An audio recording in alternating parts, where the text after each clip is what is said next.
تم اناٹریکٹیو نہیں ہو، لیکن ہر روز کچھ ایسی عادتیں ہیں جو خاموشی سے تمہارا نور، تمہاری رونق، تمہاری وقار اور تمہاری حاضری کو مٹا دیتی ہے۔ اور حیرانی کی بات یہ ہے، سائنس بھی اسے ثابت کرتی ہے، اور قرآن نے ان باتوں کو 1400 سال پہلے ہی بتا دیا تھا۔ تو آئیے جانتے ہیں 5 عادتیں جو تمہارے نور کو چرا لیتی ہیں، سائنس کے ثبوتوں کے ساتھ اور قرآن کی حکمت کے ساتھ۔ عادت نمبر 1، لگاتار تناؤ، کرونک سٹریس۔ سٹریس تمہارے جسم میں کورٹیزول نام کا ہارمون بڑھا دیتا ہے، اور یہ کورٹیزول تمہاری سکن کا کلیجن توڑ دیتا ہے، جس سے رنکلز، انفلیمیشن، بالوں کا گرنا اور جلدی بڑھاپا آنے لگتا ہے۔ تم چہرے پر سٹریس کو دیکھ سکتے ہو، یہ اندر بے شک اللہ کی یاد میں ہی دلوں کو سکون ملتا ہے۔ غور کرو، اللہ نے نہیں کہا کہ سکون دنیا میں ہے، بلکہ کہا دل میں ہے۔ آج سائنس بھی مانتی ہے کہ ذکر، نماز اور گہری سانسیں کورٹیسول کو کم کرتی ہے، دل کی دھڑکن کو بیلنس کرتی ہے اور سکون بحال کرتی ہے۔ سٹریس تمہارا حسن چرا لیتا ہے، ذکر اسے واپس لاتا ہے۔ عادت نمبر 2، نیند کی لاپرواہی۔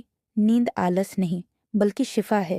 رات کو تمہارا دماغ اپنے اندر سے ٹاکسن صاف کرتا ہے، تمہاری سکن کو کولیجن بناتی ہے اور تمہارا امیون سسٹم ریسیٹ ہوتا ہے۔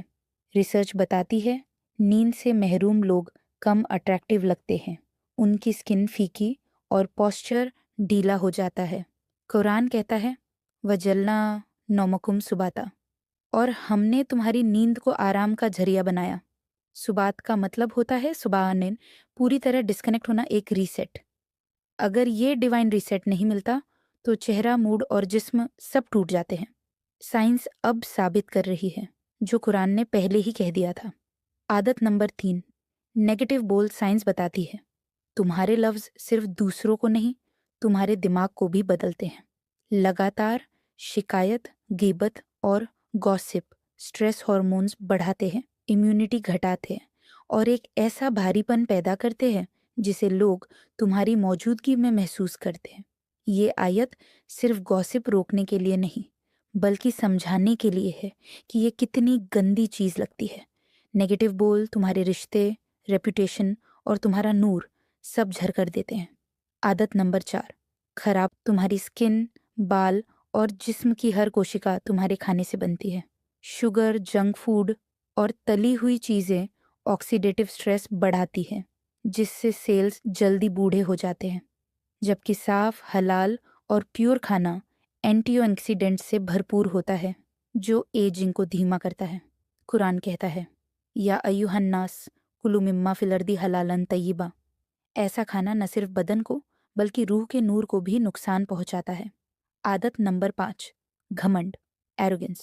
سائیکولوجی کی ریسرچ کہتی ہے لوگ ان چہروں کو پسند نہیں کرتے جن پر گھمنڈ کی جھلک ہو، جبکہ نمرتا، حیا اور تواضع ہر کلچر میں اٹریکٹیو مانی جاتی ہے۔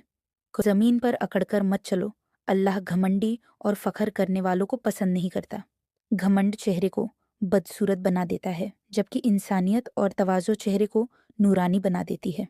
حقیقت یہ ہے تمہارا نور جینیٹکس سے نہیں بلکہ تمہاری عادتوں سے چرایا جاتا ہے، سٹریس سے، سلیپ لیسنس سے، ٹاکسک بول سے، انہیلتھی فوڈ سے اور ایروگینس سے۔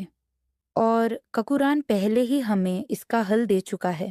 ذکر میں سکون، نیند میں ریسیٹ، کھانے میں پاکی، اخلاق میں تواضع۔ تمہیں فلٹر کی ضرورت نہیں، تمہیں بس وہ عادتیں چاہیے جو اللہ کی فطرت کے حساب سے ہوں۔ اے اللہ، ہمیں وہ عادتیں عطا فرما جو تیری رضا کے قریب لے جائے۔ ہمارے دلوں سے گھمنڈ، شکایت اور تھکان مٹا دے، ہمارے چہرے پر وہ نور لوٹا دے جو صرف تیرا ذکر لاتا ہے۔ ہمیں تواضع، شفا اور برکت والی زندگی عطا فرما، اور ہمیں ان لوگوں میں شامل کر جن کے چہرے قیامت کے دن روشن ہوں گے تیری رحمت کی وجہ سے۔ آمین یا رب العالمین۔